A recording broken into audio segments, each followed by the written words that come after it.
The Mayor of Mardi Gras, a Memoir, by Gregory Fischer. Chapter 12. Van Mourning. Staba, run to the back of the den over to the left in the little closet with the paint all over it and grab me my cigarettes off the sink, please, and a lighter. I got you, I replied, and I scurried through narrow crevices and between massive props and Mardi Gras floats parked tightly together until I reached a dead end, a stack of lumber that was to be used to build a cute new unit, Podna. I had to go back and find an alternate route. Eventually, I always made it to the sink and found the blue pack of Pall Mall 100s and the cheapo transparent red lighter. I'd refer to the Mardi Gras float construction business as an industry, but it feels funny since you can probably count the number of businesses building floats on two hands. Apologies, what is a float, you ask? I'll put it in words. A Mardi Gras float is a 1- or 2-story movable structure made of wood, canvas, latex, metal, electrical wiring, and rubber that carries people and their throws down a parade route. In order to build a float, first you have to purchase or construct a steel trailer. They need to be customized via welding in order to place the foundational beams evenly. Mackie could customize since he was a Renaissance man by definition. Basically, larger pieces of lumber make up the beams. Before the electric saw, the wood was cut with hatchets, which is hard to imagine. The builder constructs the floor from there, and then the railings. Raised front and back platforms are created, a closet or two for a bathroom, and if it's a 2-story float, a staircase, another floor, railings, and so forth. Another part of this artistic construction is the customary carving of planks to create a bubbly cloud-like formation out of the sides of the float. We're talking about texture now. I imagine the word float has to do with the structures looking like they're floating off the ground. The wheels are well hidden, and it looks like a big lit-up cloud from a dream slowly approaching at night. Don't forget the prop, Staba. How could I forget? Each float usually features a sculpture on the front, a prop. The most common material for props is probably paper mache, but Mackie liked to use styrofoam and spray foam or a combination. Shiny props are made from fiberglass. Props are held up with wooden or metal bases attached to the float. The base is masked with canvas and paint. But when it arrives in front of you on the street and the masked riders are throwing beads and trinkets to the crowd gathered below, one notices the float has a motif. This one could be sponsored by a business and features beautiful colors, yellow, blue, and orange. And that one represents the beach and features sand, a beach ball, and a blonde woman in a bikini. Another represents the swamp. It features alligators and crawfish and an old fisherman. These motifs are endless since New Orleans floats first rolled in 1857. Back at the den, inhale, exhale, 2011. Have you Van Morninged? Mackie asked me one day over the phone.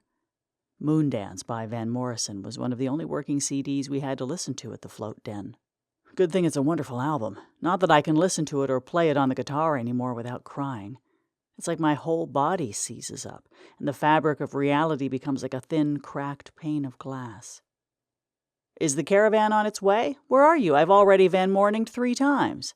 I had been painting this radio-themed float, laying it in for nearly 3 hours. Lavender up the ladder, brush down the ladder, maroon up, brush down, light brown, same methodical process. Sink, cold water, rinse, cigarette. I had to pick up Mia from school because she wasn't feeling well, Mackie said. I brought her back to her mom. I'll be there soon. Sorry to hear that, Staba, I said. Okay, see you soon. I don't think he ever showed up. Either way, it was a typical day at work for me. I loved it, though. I probably could have worked there forever if I had my head on straight. But I couldn't keep from drinking. I usually began near the end of my workday. Then Mackie and I would meet up on Chris Lahr Street later in the evening. We'd cap off our tough day spent in the sun with moonlight revelry. This was easy to do because I lived a few doors down from Mackie with my mother that year. I'd left graduate school in the middle of my thesis. I had barely anything except a couple bachelor's degrees. So I slept on my mother's couch and did Mardi Gras art with Cousin. I have fond memories, shooting hoops with Mackie and his neighbors those nights, building fires in the backyard, grilling sausages, watching old episodes of the Midnight Special on DVD, guitar sing-alongs, gallons of daiquiris. The seat of my SUV was wrecked with light blue and white paint. I drove a black Ford Escape during that time. It was over 10 years old. Mackie had an aged white Ford Explorer. Neither of our vehicles were in a marquee state. I can see him now, in a heavy metal power stance, calling his truck the Exploder. Someone get Mike Rowley a sandwich. One day we were having a safety meeting in the float den. Every time I hear that phrase, it brings me joy.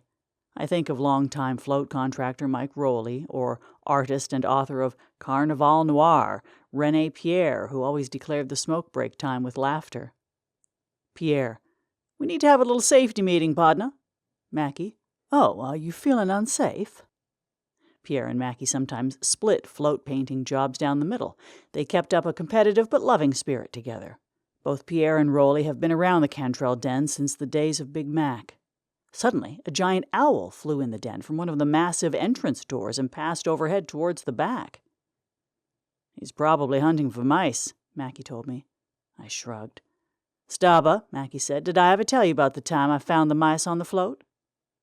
"I don't think so." I exhaled smoke. "Well, one morning I was in here by myself, and 2 of the floats that had been sitting on the street needed to be cleaned," he said. "Right."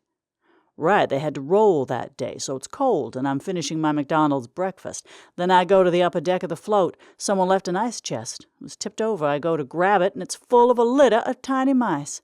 Bruh, my instincts set in. I had to kill 'em. People were showing up soon. I couldn't let so-and-so's wife go up on the float and see a bunch of mice. They would have flipped." "Oh, my God," I said. "So I smashed 'em. Probably 8 of 'em. I felt so bad, Staba. It was so brutal. I felt like an awful brute."